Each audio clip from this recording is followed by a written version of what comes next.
निष्ठा 2020-21 के ऑनलाइन सेवारत शिक्षक प्रशिक्षण में आप सभी का स्वागत है।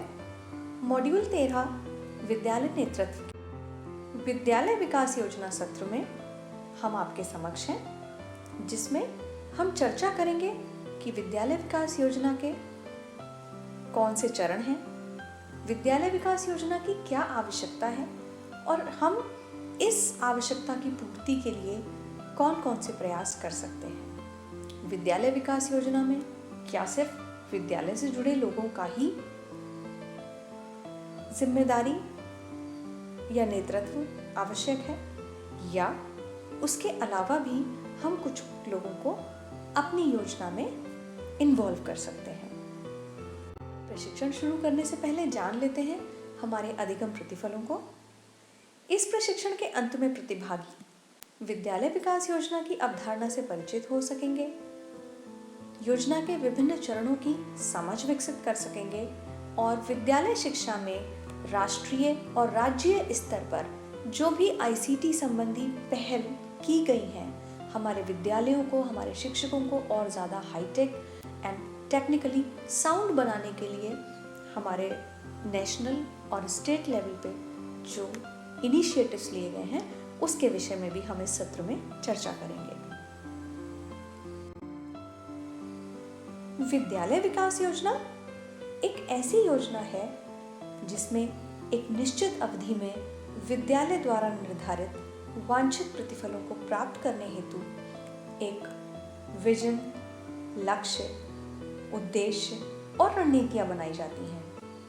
यह योजना विद्यालय प्रमुख सभी भागीदारों, शैक्षणिक व गैर शैक्षणिक स्टाफ, अभिभावक, समुदाय इत्यादि के साथ एकजुट होकर बनाते हैं और विद्यालय प्रमुख ये भी सुनिश्चित करते हैं कि इसमें लक्ष्य व उद्देश्य निर्धारित हों और कार्य योजना के विभिन्न चरण स्पष्ट हों। इस योजना का आशय विद्यालय को उसके विकास के लिए दिशा निर्देश प्रदान करना है और उन दिशा निर्देशों को फॉलो करने के बाद हमें ये भी देखना आवश्यक है कि विद्यालय विकास योजना हेतु जो निर्धारित उद्देश्य हैं वो मापने यानी मेजर करने के या इवैल्यूएट करने के योग्य हों, जिससे कि जब हमारी योजना का कार्यान्वयन हो जाए, हमारी योजना पूर्ण हो जाए, तब हम अपनी उपलब्धियों को एक ठोस तरीके से सबके समक्ष रख पाएं।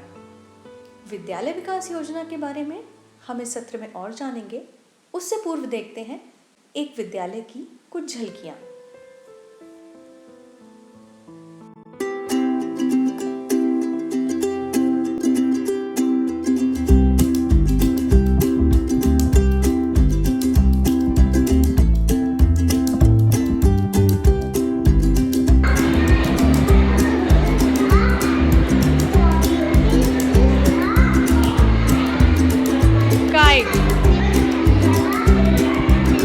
शाबाश।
तो देखा आपने कि एक विद्यालय को विकास के पथ पर अग्रसर करने के लिए, एक विद्यालय को उसकी मौजूदा स्थिति से आगे ले जाने के लिए हमें कई लोगों की मदद की आवश्यकता होती है, अपने प्लान की आवश्यकता होती है और उस प्लान को एग्जीक्यूट करने के लिए एक प्रोसेस की आवश्यकता होती है। तो आइए देखते हैं कि किस प्रोसेस को फॉलो करके हम अपने विद्यालय का एक उचित और समुचित विकास कर सकते हैं। विजन एक प्रमुख चरण। विद्यालय के विकास हेतु दिशा निर्देश प्रदान करने के लिए विजन बनाना सबसे पहली चीज है, क्योंकि यदि हमारे पास विजन ही नहीं होगा तो हम एक अंधेरे में भटकते किसी भी ट्रैवलर की तरह कहीं भी चले जाएंगे। अपने विद्यालय को विकास के पथ पर ले जाने के लिए, अपने विद्यालय का विकास करने के लिए हमारे दिमाग में एक विजन होना चाहिए।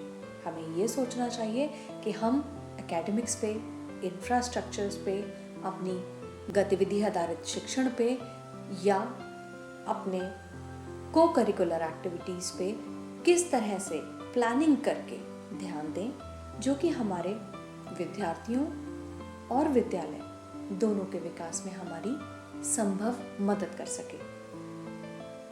चूंकि विजन का दायरा व्यापक होता है, ये विद्यालय विकास योजना के प्रारंभ में बनाना चाहिए,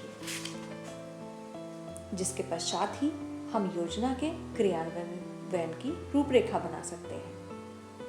विजन को विकसित करते समय कुछ ऐसे बातें हैं जो हमें ध्यान रखनी चाहिए, जिसमें सबसे पहली चीज है कि अपने विजन का निर्माण करते समय हमें अपने शैक्षणिक स्टाफ, अपने समुदाय और अपने अभिभावक, गांव के प्रधान आदि लोगों की आवश्यकता पड़ सकती है। एसएमसी, जो उसको हम विद्यालय प्रबंध समिति कहते हैं, उसका विद्यालय विकास योजना में एक बहुत प्रमुख रोल है। विजन के कथन में भविष्य के लक्ष्यों पर चिंतन या विचार होना चाहिए, क्योंकि हम विजन आज के समय का या गए हुए समय का नहीं बना सकते। विजन के लिए हमें अपने विद्यालय और विद्यार्थियों के भविष्य के बारे में सोचना है और उन्हीं के हिसाब से हमें अपने लक्ष्यों का निर्धारण करना है और लक्ष्य निर्धारित करके हम उन पर विचार कर सकते हैं। विजन हमेशा मूल्य संचालित होना चाहिए। जैसे हमें अपने विद्यार्थियों में ये आत्मविश्वास पैदा करना है कि उनमें से प्रत्येक सीखने या बेहतर प्रदर्शन कर सकने के योग्य है। हमें अपने रसोइयों को ये सिखाना है कि विद्यालय और विद्यालय के बच्चे उनके परिवार के सदस्यों की तरह हैं। हमें अपने स्टाफ को ये सिखाना है कि जो उनकी शिक्षण प्रक्रिया है वो रोज एक नई चुनौती है और उस चुनौती में हमें प्रतिदिन बेहतर सुधार करना है। इस तरह से हमें अपने विजन को मूल्य संचालित बनाना है। विजन हमेशा एक निश्चित अवधि के लिए बनाया जाता है। हम ये नहीं कर सकते कि हमने जो विजन अपने किसी विशिष्ट सत्र के लिए सोचा है, उसी विजन को हम उस अपने आगे आने वाले 3, 4 या 5 सत्रों तक भी लेके जा सके, क्योंकि हमें अपने विजन का एक लक्ष्य, एक उद्देश्य और एक रणनीति हमने तैयार की है। इसलिए ये निश्चित अवधि के लिए ही बनाना चाहिए, अन्यथा हमारे विजन के जो उद्देश्य हैं या इसकी जो आवश्यकता है, हम उसको पूर्ण करने में सक्षम नहीं हो पाएंगे। विद्यालय विकास योजना एक रूपरेखा है जो कि ये निर्धारित करती है कि एक संस्था को क्या बदलाव लाने की आवश्यकता है और ये बदलाव हम कब तक ला सकते हैं। इसके साथ ही साथ ये बदलाव हम किस तरह से ला सकते हैं कि हमारी निश्चित अवधि में रहने के बाद भी हम अपने विजन को प्राप्त कर सकें, उसके लिए अपने निर्धारित किए हुए लक्ष्यों को प्राप्त कर सकें। किस रणनीति का प्रयोग करने के उपरांत हम अपने विद्यालय विकास योजना को कार्यान्वित कर उसे सफल रूप में देख सकें। तो इस तरह से विद्यालय विकास योजना का विजन एक बहुत महत्वपूर्ण पहलू है जिस पर विचार करना हमारा कर्तव्य के साथ साथ हमारी जिम्मेदारी भी है।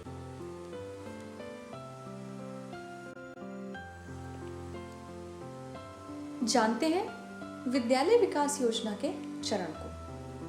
आपके समक्ष एक प्रश्न जरूर होगा कि आखिर योजना की रूपरेखा कैसे बनाई जाए, उसका क्रियान्वयन किस तरह किया जाए और उस योजना में किस किस का सहयोग लिया जाए, किसको कौन सा काम दिया जाए। इस तरह के कई प्रश्न आपके सामने आ रहे होंगे। तो इन प्रश्नों का उत्तर हम ढूंढने का प्रयास करते हैं हमारे इस विद्यालय विकास योजना के चरण सेक्शन में। विद्यालय विकास योजना की तैयारी को हम मुख्यतः 3 स्तर में बांट सकते हैं, जिसमें योजना, क्रियान्वयन, अनुश्रवण और मूल्यांकन। और इसको भी हमने कुछ छोटे छोटे चरणों में बांटा है, जिससे विद्यालय प्रमुख और शिक्षकों को ये योजना बनाने में सहज अनुभव हो। सबसे पहले हमारे पास चरण है समितियों और दलों का गठन। विद्यालय विकास योजना की तैयारी और क्रियान्वयन के लिए जिम्मेदारियों को साझा करने हेतु दलों का गठन किया जाता है। ये गतिविधि हमारे शिक्षक, स्टाफ और विद्यार्थियों को एकजुट होकर कार्य करने योग्य बनाती है और उनकी क्षमताओं और प्रतिभाओं का इस प्रकार उपयोग करती है कि विद्यालय के प्रति अपनेपन की भावना को बढ़ावा मिले। हम कुछ प्रमुख दलों का गठन कर सकते हैं, जैसे योजना दल, कार्य दल, नेतृत्व दल और मूल्यांकन दल। अलग अलग दलों को अलग अलग जिम्मेदारी दी जा सकती है और सभी दल आपस में एकजुट होकर अलग अलग जिम्मेदारियों का निर्वहन करें और उसके पश्चात अपने किए गए कार्यों की समीक्षा करें। फिर हमारे पास है बेसलाइन डेटा। योजना प्रक्रिया में अनेक पहलुओं को समझने की आवश्यकता अंतर्निहित है, जैसे विद्यालय की समझ, विद्यालय में नामांकन, भविष्य में नामांकन आवश्यकताएं, अध्यापक एवं उनकी आवश्यकताएं, समुदाय की समझ आदि आदि। क्योंकि वर्तमान परिस्थिति में इन पहलुओं पर इकट्ठा की गई सूचनाएं और आवश्यकताएं हमारे पास उपलब्ध होती हैं, उनको हम बेसलाइन डेटा कहते हैं। और बेसलाइन डेटा से विद्यालय स्टाफ को ये पता चलता है कि उनके पास क्या है और भविष्य में वो क्या चाहते हैं। बेसलाइन डेटा से हम ये भी जानने का प्रयास करते हैं कि विद्यार्थियों के सामने, हमारे शिक्षकों के सामने या गैर शैक्षणिक स्टाफ के सामने किस तरह की समस्याएं आ रही हैं और हमें उन समस्याओं का हल किस प्रकार ढूंढना है। अतः विद्यालय विकास योजना बेसलाइन डेटा और भविष्य की उपलब्धियों के बीच की दूरी को मापने में हमारी मदद करती है। विजन का निर्माण। विजन के निर्माण पे हम पहले ही चर्चा कर चुके हैं, लेकिन विजन एवं एकत्रित बेसलाइन डेटा विद्यालय आधारित विकास योजना की तैयारी हेतु दिशा निर्देश देने में काफी उपयोगी हो सकते हैं। विजन निर्माण हेतु हमें अपनी वर्तमान भूमिका और अपनी भूमिका के प्रति अपनी अपेक्षाओं पर पुनः विचार करना होगा। आगामी 3 वर्षों में आप अपनी संस्था को किस रूप में देखना चाहते हैं, इसके बारे में हमें सोचना होगा। आगामी 3 वर्षों में हम स्वयं को कहां देखना चाहते हैं, इसके विषय में भी हमें सोचना है और इसके पश्चात अपने भागीदारों की सहायता से विजन कथन का विकास कर सकते हैं, जो कि एक सामूहिक अभ्यास हो सकता है। इसमें हम ध्यान दे सकते हैं कि हमारा विजन स्पष्ट होना चाहिए। हम किसी एक वाक्य और संक्षिप्त अनुच्छेद में अपने विजन को डिस्क्राइब करें। सब कुछ वर्तमान काल में लिखें, जैसे कि आप इसे पहले ही पूर्ण कर चुके हैं। विजन कथन में आपका और आपके भागीदारों का भविष्य के प्रति विश्वास एवं उचित मनोदशा, These 2 things should be reflected। इसके पश्चात हम बढ़ते हैं प्राथमिकताओं के निर्धारण पर। क्योंकि हमें अपने विकास योजना की जिम्मेदारी अलग अलग दलों को बांटनी है, उनकी जिम्मेदारियां निर्धारित करनी है, उनकी प्राथमिकताएं भी निर्धारित करनी है, तो उसके लिए हम अपने विजन को ध्यान में रखते हुए अपने विद्यालय हेतु प्रमुख प्राथमिकताओं को चुनेंगे और उन प्राथमिकताओं को हम इस प्रकार व्यवस्थित करेंगे जिससे कि हम आगामी 3 वर्षों की अवधि में अपने विजन को प्राप्त कर सकें। हम ये निर्धारित कर सकते हैं कि हमें किन माह में कौन कौन सी गतिविधियां करानी है, प्राथमिकताओं की जिम्मेदारी किस किस को दी जा सकती है, और ये भी हम निर्धारित कर सकते हैं कि हमारे बच्चों की अधिगम आवश्यकताएं क्या हैं। हम उनका आकलन और उनके विकास के लिए किन गतिविधियों को या किन तरीकों को अपना सकते हैं जो हमारे विकास में मदद करें। सभी अध्यापकों द्वारा बेहतर शिक्षण के लिए उनके ज्ञान और कौशलों का विकास कर सकते हैं। सभी अध्यापकों एवं विद्यार्थियों हेतु शिक्षण अधिगम प्रक्रिया को आनंददायक एवं अधिगम केंद्रित बना सकते हैं। तो इस प्रकार प्राथमिकताओं का निर्धारण करके हम अपनी विकास योजना को एक सबल रूप दे सकते हैं। लक्ष्य एवं उद्देश्य। सभी भागीदारों के साथ मिलकर विद्यालय का विजन विकसित करने के पश्चात हमें अपने लक्ष्यों को निर्धारित करना होता है। यदि हम अपना विजन आगामी 3 वर्षों के लिए तैयार कर रहे हैं तो वार्षिक लक्ष्य बनाना हमें आसान लगेगा, जिसका विजन के साथ सीखना निर्धारित हो।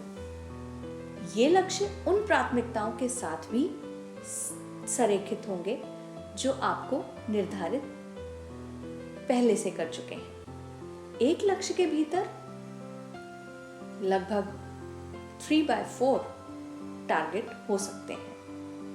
उद्देश्य अल्पकालिक होने के साथ ही मापने योग्य भी होते हैं और इनकी समय सीमा कुछ 3 महीने या 6 महीने की निर्धारित की जा सकती है। और वार्षिक लक्ष्यों को प्राप्त करने के लिए हम 1 वर्ष में 2 से 3 उद्देश्यों का निर्धारण कर सकते हैं। इस प्रकार हम अपनी रणनीतियों पे, अपने उद्देश्यों पे और अपने लक्ष्यों पे एक वाइड स्प्रेड काम करके उनका निर्धारण करके, जिससे कि हमारे विजन को एक मूर्त रूप मिल सके। एंड इसके लिए सभी का सहयोग, सभी की भागीदारी आवश्यक है। अनुश्रवण एवं मूल्यांकन तंत्र। विद्यालय विकास योजना तैयार होने के पश्चात उसका क्रियान्वयन एवं समयानुसार अनुश्रवण करने की आवश्यकता होती है। अनुश्रवण दल निर्धारित लक्ष्यों को तय करने में, प्राप्त करने में सहायक होता है। आप विद्यालय विकास योजना की छमाही अथवा वार्षिक प्रगति का भी मूल्यांकन कर सकते हैं और मूल्यांकन से प्राप्त डेटा के बाद हम ये जान सकते हैं कि आखिर हमारी योजना क्रियान्वयन में कहाँ कमी रह गई या कहाँ पे हमने अपना क्रियान्वयन आशा के अनुरूप बहुत अच्छा किया।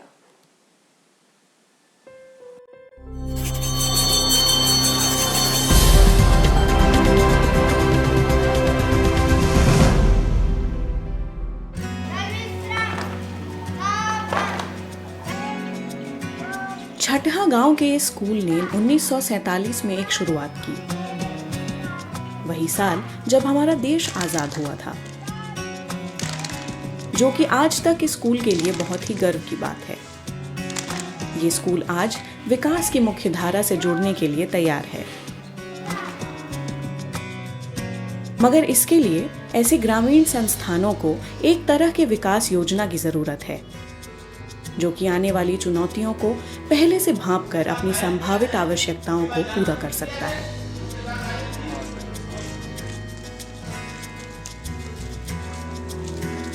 स्कूल की जरूरतों और समस्याओं को समझने के लिए स्थानीय समुदाय के सदस्यों से बनी विद्यालय प्रबंधन समिति या एसएमसी सबसे कुशल है।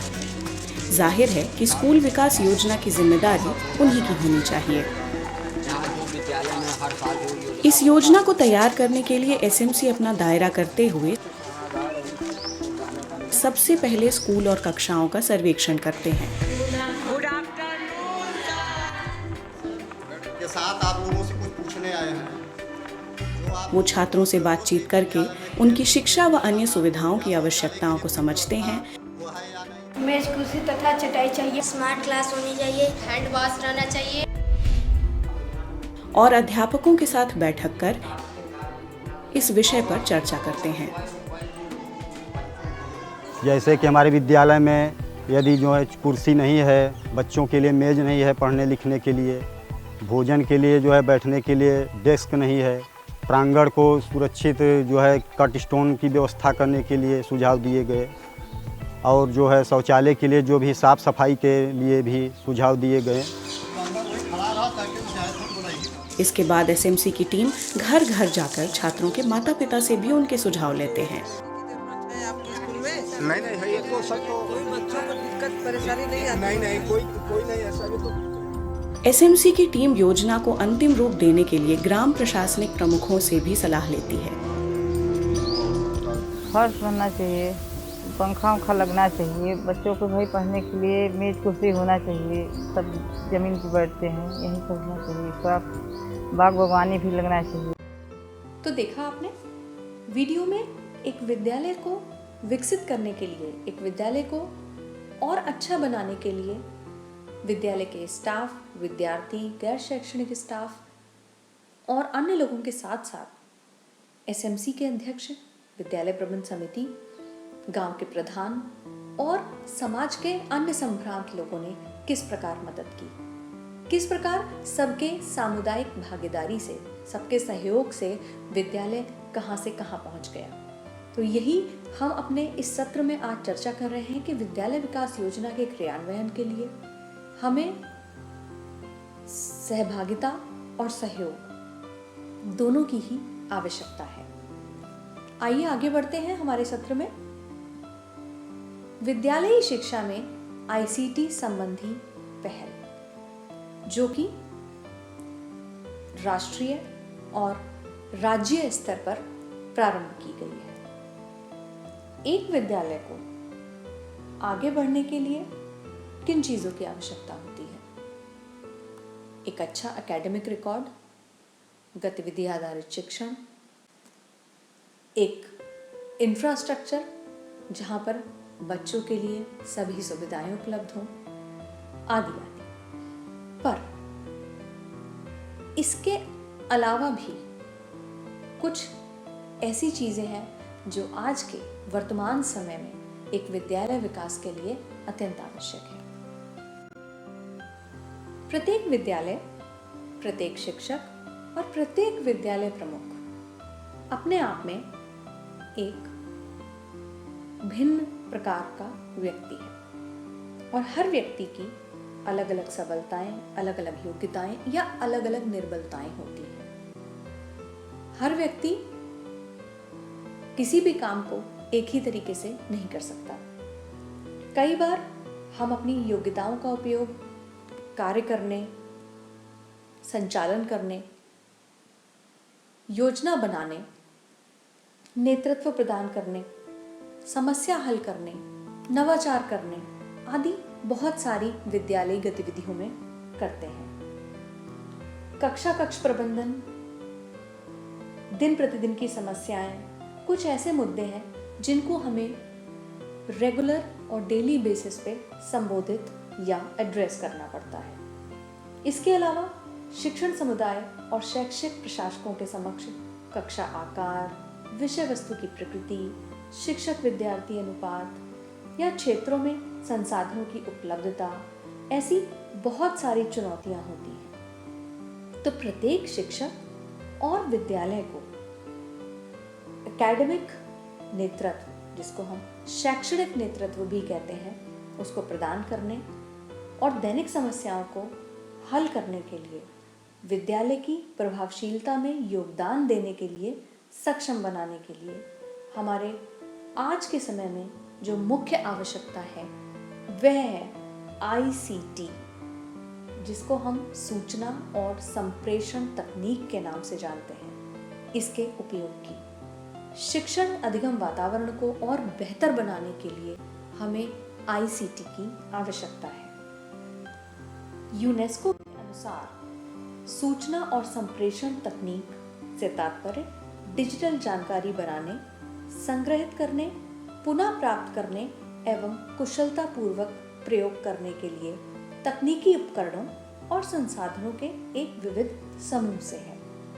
इसके साथ साथ हम व्यक्ति को समस्त दुनिया से जोड़ने, एक दूसरे के साथ जोड़ने, कुछ नया करने, संवाद स्थापित करने और साथ ही शिक्षा के क्षेत्र में उपलब्ध सभी संभावनाओं का उपयोग करने के लिए ICT का प्रयोग कर सकते हैं।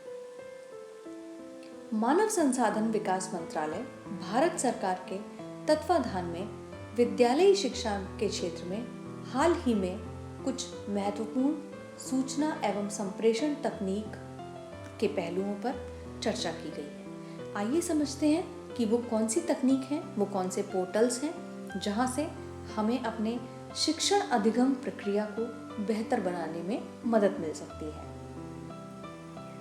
यहाँ पे हम कई चित्र देख रहे हैं जहाँ पर दीक्षा ऐप, स्वयं, ई-पाठशाला, स्वयं प्रभा, NIOS, NROER, कई तरह के डिजिटल इनिशिएटिव्स जो कि राष्ट्रीय स्तर पर चल रहे हैं, जैसे national repository of open educational resources, जिसको हम NROER, ई-पाठशाला, दीक्षा जैसी पहल चित्रों, audio, video, interactive graphics, animation, digital किताबें, डिजिटल नक्शे, समय सारणी आदि के रूप में ओपन एजुकेशनल रिसोर्सेज हम तक पहुंचाए जा रहे हैं। जीवन पर्यंत अधिगम और सतत व्यावसायिक विकास को बढ़ावा देने के लिए सूचना और संप्रेषण तकनीक पाठ्यक्रम पर आधारित MOOC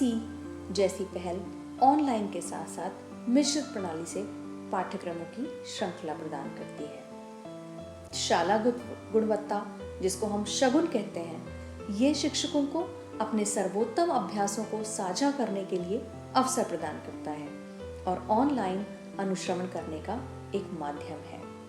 तो जैसे जैसे तकनीक का विस्तार हो रहा है, उसी तरह से हम अपने उन तकनीकों का प्रयोग करके अपने विद्यालयों का भी विस्तार कर सकते हैं, अपनी शिक्षण प्रक्रिया को हाईटेक बना सकते हैं, अपनी लर्निंग प्रोसेस को easy, interesting and full of techniques बना सकते हैं। और ये सिर्फ शिक्षकों या विद्यालय प्रमुखों के लिए ही नहीं, अपितु हमारे विद्यार्थियों के लिए भी काफी मददगार, रुचिपूर्ण और आसान है। देखते हैं कुछ केस स्टडीज को कि जहां पर अनेकानेक चुनौतियों के बावजूद, जहां पर अत्यंत विपरीत परिस्थितियों के बावजूद हमारे शिक्षकों ने कुछ ऐसे कीर्तिमान स्थापित किए जो सभी के लिए एक नजीर है, एक एग्जाम्पल है। सबसे पहले देख सरकारी प्राथमिक विद्यालय खार, लाहौल स्पीति, हिमाचल प्रदेश के। ये एक ऐसा विद्यालय है जो कि बहुत पिछड़े क्षेत्र में स्थित है। हिमाचल के मुख्य नगरों या मुख्य गांव से भी इसका कनेक्शन या जुड़ाव नहीं है, लेकिन उसके बावजूद भी इस विद्यालय में हर तरह की सुविधाएं हैं। यहाँ के विद्यालय प्रमुख श्री शेवांग उर्गोल, जो कि निरंतर प्रयासों के बाद अपने विद्यालय को इस मुकाम तक ला पाए हैं कि आज इस विद्यालय में पुस्तकालय, गतिविधि कक्ष, शिक्षण अधिगम सामग्री, रसोई घर, खेल का मैदान, मल्टीमीडिया, कंप्यूटर, टेलीविजन और इंटरनेट, लगभग सभी कुछ है। शिक्षक टीवी कक्ष का उपयोग विद्यार्थियों को मल्टीमीडिया के माध्यम से सिखाने के लिए करते हैं। कंप्यूटर, इंटरनेट छात्रों की पढ़ाई के लिए इस्तेमाल किया जाता है और साथ ही साथ अधिगम अनुभव को रुचिकर बनाने के लिए कक्षाओं को चित्रों और उदाहरणों के साथ चित्रित भी किया गया है। तो यहाँ पर हम ये कह सकते हैं कि कितनी भी मुश्किल परिस्थिति क्यों ना हो, यदि हम वाकई अपने मन से, अपनी दृढ़ शक्ति से कुछ करना चाहें तो कोई भी काम या कोई भी बदलाव असंभव नहीं है। इसी तरह का एक और उदाहरण हमारे सामने है, जो कि जिला परिषद आदर्श विद्यालय निवाली चिपलुन रत्नागिरी से है। ये विद्यालय महाराष्ट्र के सर्वश्रेष्ठ प्राथमिक विद्यालयों में से एक है। यहाँ की विद्यालय प्रमुख श्रीमती रागिनी रामचंद्र सुर्वे ने नवाचारी शिक्षण अधिक्रम प्रक्रिया की शुरुआत की, और इतना ही नहीं, उन्होंने अपने विद्यालय के स्टाफ को, अपने विद्यालय के शिक्षकों को महाराष्ट्र के अन्य अच्छे विद्यालयों का भ्रमण कराया, ताकि वे गतिविधि आधारित शिक्षण से अपने एकेडमिक स्टाफ को परिचित करा सकें। और उसके बाद विद्यालय में शिक्षण अधिगम प्रक्रियाओं में निम्नलिखित बिंदुओं पर ध्यान केंद्रित किया गया, और जिसने उनके रिजल्ट्स में एक वंडरसम परिणाम को दिया। जैसे सबसे पहले किसी भी विषय या अवधारणा पर नाटक की प्रस्तुति। ये विषय गणित भी हो सकता है, विज्ञान भी हो सकता है, भाषा भी हो सकती है, या सामाजिक विज्ञान भी हो सकता है। तो किसी भी विषय या अवधारणा को अगर हमें बच्चों को सिखाना है तो हम उसके लिए इस्तेमाल कर सकते हैं नाटक का। गतिविधियों के माध्यम से गणितीय तर्क शक्ति को बढ़ाना, जिससे कि गणित के कठिन से कठिन अवधारणाएं भी बच्चों की समझ में आसानी से आ सके। नए शब्दों से कहानी या कविता बनाना। शिल्प और कला कौशल के लिए प्रदर्शनी का आयोजन, क्योंकि प्रदर्शनी के बाद बच्चे अपने आप में एक अलग आत्मविश्वास महसूस करते हैं जब उनकी बनाई हुई चीजों की लोग तारीफ करते हैं, उनको देखते हैं और सराहते हैं।